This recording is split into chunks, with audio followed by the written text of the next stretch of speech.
Welcome back to Drunk Storytime with Quefish. I'm Quefish.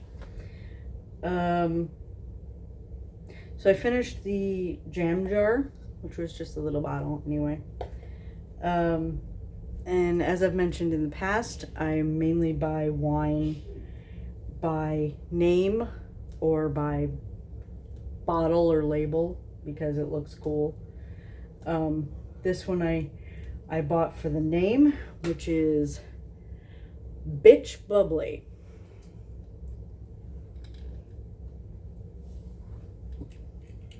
Because it's funny.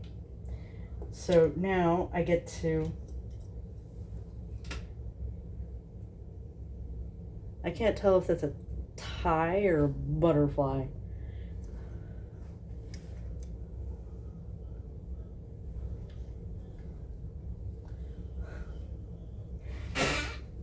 It's got a cork. Oh dear.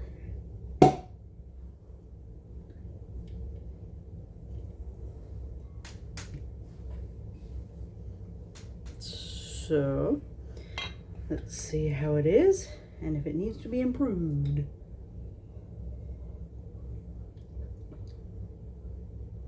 It's not bad. So, we are continuing with OAbsalom in this one. We just finished parts 1 and 2 of their Oh Lord Heal This Server series.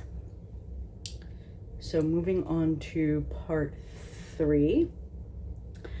Light breaks where no sun shines.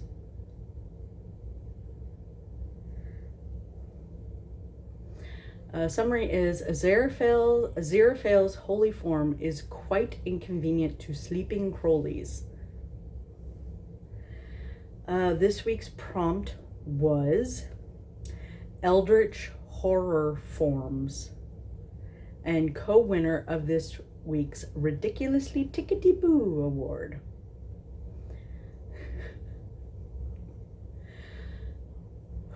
Okay. Crowley woke from a dead sleep and threw an arm over his face in pain to cover his eyes. Angel, God and Satan, why? The blinding light hovering over the bed next to him pulsated gold and brilliant white. A book with gilded pages lay open below it. An unearthly hum resonated from the light, simultaneously the highest pitch and the lowest din possible. I couldn't sleep. Bloody heaven, Crowley spat, pulling the sheet over his head to no avail. The blinding rays shone directly through, and twisted his body around to face the other direction. What possessed you to be so bright? I couldn't see to read. Just turn on the blessed overhead light, Aziraphale. I didn't want to get up. Crowley reached to his bedside table, slammed his glasses onto his face, and buried his head into the pillow, ignoring the metal jabbing into his cheeks. A mumble rose from the down that may have resembled shucking shells, but might have been something altogether else. Oh, poor Crowley. I didn't want to get up. Okay, this is part 4. Maybe the real God uses tricks, you know? The books didn't understand what was happening. It was some Groundhog Day style nightmare, wherein Aziraphale's books have to experience every single iteration of the bookshop sex scene written in fan fiction. Oh no. This week's prompt was Aziraphale's books are sentient. Winner of this week's overall winner award. The prize being, this one has also been podficked. Which again, this is not podfic. I don't take my readings seriously. And podficking, in my opinion, is serious. and beautiful. I've done one. It was very hard work. This is not hard work. The books didn't understand what was happening. It was some Groundhog Day style nightmare. Day after day, the redhead would come over. The confession was always slightly different. Who fell in love first, how long it had been, why one had never told the other. One or the other or both cried or shouted or whispered. But it always, oh God, it always ended the same. Well, not exactly the same. Sometimes they were shoved from atop the desk and scattered across the floor to make way for the pair of bodies. Sometimes they were knocked from high shelves as their master threw the redhead against them. Others pressed back hard in their places by slick and sweaty bodies. Sometimes they just had to watch as clothes were pushed away, sometimes thrown on their stacks until the panting and squelching of the partners had turned into their last sighed expressions of love. It was horror, utter terror. Within their pages had never been contained such obscenities, especially obscenities never ending. What the books didn't know, however, was that the internet never ends. The same stories are writ and rewrit, and the books, oh, the ever-present books, must endure them all. Oh my goodness, wasn't that... I've seen... I don't know if I read it or if it was like a commercial or something. But God, that's so brilliant. The idea that anything that we write somewhere is being acted out. I hate to say against their will, but you know what I mean. Just, everything that we think of, once it's out in the universe makes it happen. And it's just poor everybody just has to deal with it. Part 5. Oh, this is the last part. In a universe so full of wonders, they have managed to invent boredom. And so it happened. He was, being Crowley. And his eyes narrowed at the little red curls. Wherein Crowley gets into some questionable grooming while he was mindlessly, transcendentally bored during the lockdown. Excuse me, it's bubbly. It's bitch bubbly. It's making me bitch burpy. This week's prompt was, we know what Aziraphale says he gets up to during lockdown. Is that actually true? And hey, what about Crowley? Winner of this week's Grossest Imagery Award. Thanks, guys. That was the author notes. I did nothing. It had started out innocently enough. Well, as innocent as Crowley was capable of being. He'd been bored as heaven for weeks now, and was finally dipping into the mindlessness of a man dropped into a sensory deprivation tank. I am both intrigued by and terrified by thinking about being in a sensory deprivation tank. Nothing sounded like a good idea. Anything sounded like a good idea. And so it happened. He was, being Crowley, and his eyes narrowed at the little red curls. One was decidedly stunted, likely something to do with some inner workings like pores, which he always hated to see that. He might not be human, but he essentially had a human body, and they just malfunction in the strangest ways. Oh my God, yes they do. He realized that in his mindless boredom, he must have stopped expecting them to grow one way or the other. That is, not at all. Smooth as a peach he typically was. So they must have defaulted to the natural order of things. He cringed a bit and reminded himself he'd best not open the fridge.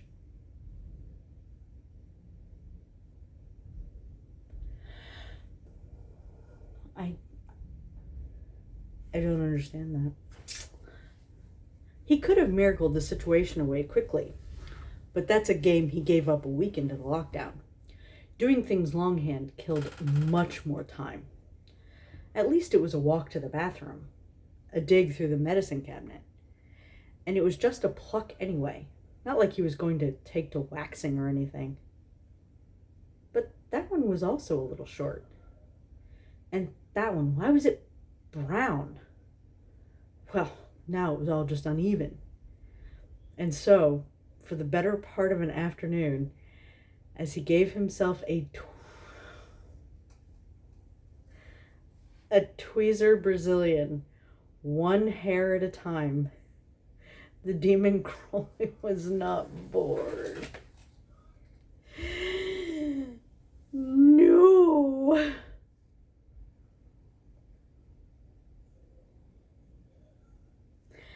I'm so unhappy about that.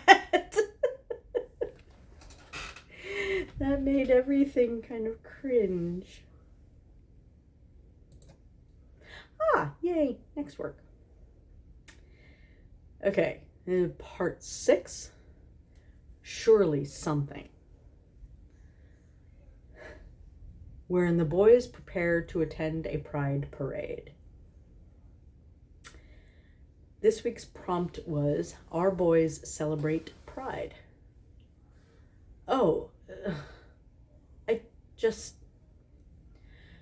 Aziraphale murbled as Crowley pulled a t-shirt down over his head and tugged it around his soft love handles.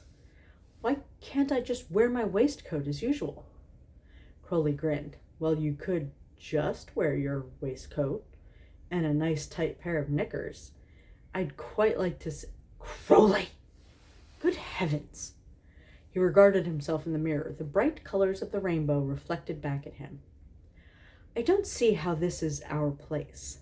We're not even gay, dear boy. Not even... Well, we're not really anything. Crowley looked at him with a brief moment of hurt that shifted to annoyance.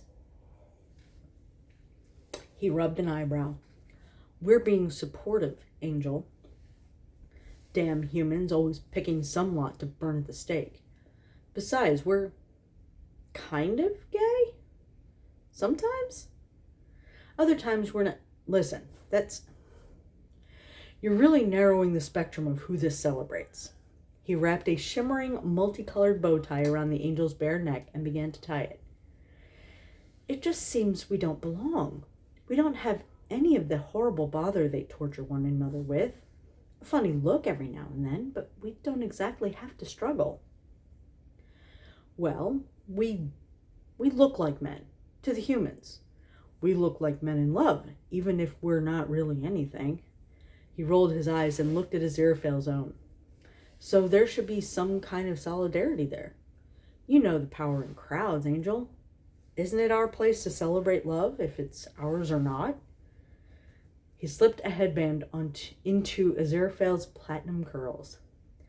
Aziraphale's reflection revealed a pair of rainbow hearts swaying on springs, springing. That's a fun word. Springing wildly above his head. He leveled his eyes at Crowley's beaming face and pointed silently at the new accessory. Just feel lucky I'm not insisting on a matching tutu. He responded to the look and pointed down at his own waist to emphasize the tool encircling it. Listen, we belong there as much as anyone. If what we've got going on here is gay or queer, he had gestured in between them. I just acted it out, sorry. Is gay or queer, or just if we want to tell the world these people deserve to be real bloody loud about who they are and have others be bloody loud for them. Aziraphale thought about the ebb and flow of humanity's hatred toward this huge subset of people. The times they could be loud, and the, more often, times they'd been forced to be silent. He'd never have to face that. Not in the same way. But he had to be silent about his own love to save his position in his life, to keep his home, to keep his family, horrible as they may have been. If he'd been able to sing or dance or scream about that in the streets, he'd have wanted the whole world and heaven and hell to celebrate alongside him, whoever they were. He looked again at the dealy boppers bouncing about above his head. Crowley grabbed a gigantic boombox. Where had he been keeping that old thing? And beamed his bright smile again. Besides, I hear a street over, there will be a group of protesters that need a few brightly colored inconveniences to befall them today. That's cute. Okay. This is part 7, and this one is the last one in the series. My bad. The greatest secrets are always hidden in the most unlikely places. Wherein Aziraphale brings his magic act wherein Aziraphale brings his magic act to the bedroom. Clinkies. This week's prompt being Aziraphale's magic act. Crowley was moaning. Crowley was whining. Crowley was... Wait.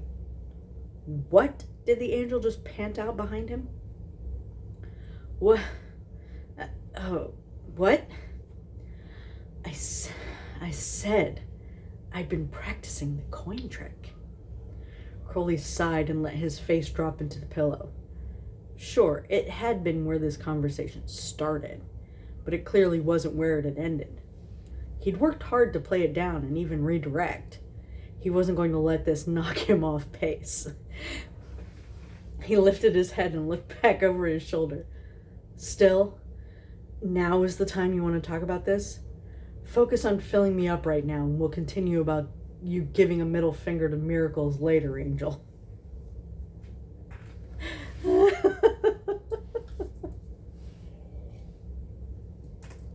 God, I hate it when something just knocks you off rhythm. It's like, yes, yes, yes, yes. What?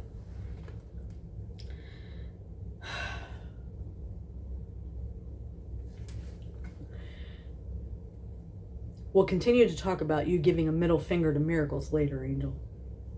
For some strange reason, that's basically all it took. Aziraphale's nails dug into the demon's ass, and he grunted his way through an orgasm. Crowley was pleased to have been of service regardless. Crowley spent the next hour meandering about the house while Aziraphale made some sort of treat or another for the two of them. It was like a post-sexual ritual for him, a treat on top of a treat. All the while, Crowley had the oddest impression he was missing something. His own post-sex ritual. Something wasn't altogether the norm. It wasn't until Aziraphale dabbed ever so politely at the corner of his mouth with a napkin that it hit him. Aziraphale. The angel slid casual, uninterested eyes to meet Crowley's accusatory tone. Did you fake an orgasm with me, Angel? I most certainly did not, my dear. Why would you ever imagine that? Well, He gestured down at his pelvis. You know, things need cleaning up. Leaking and all that. Normally there's leaking if you've actually done anything. Aziraphale cocked an eyebrow at his lover, then leaned over with wide eyes and an exaggeratedly inquisitive look at the side of his head. Oh, my young man. What's that in your ear?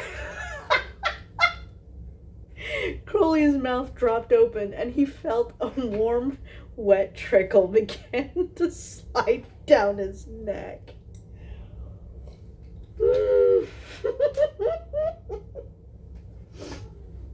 Oh, God, it's so not right. So is it, so it had been like, what, a half hour?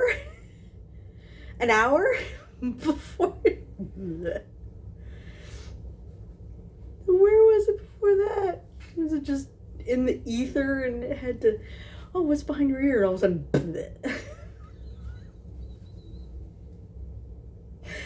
oh God. So that was part 7 of OAbsalom's crack series. If I'm sincere today, what does it matter if I regret tomorrow?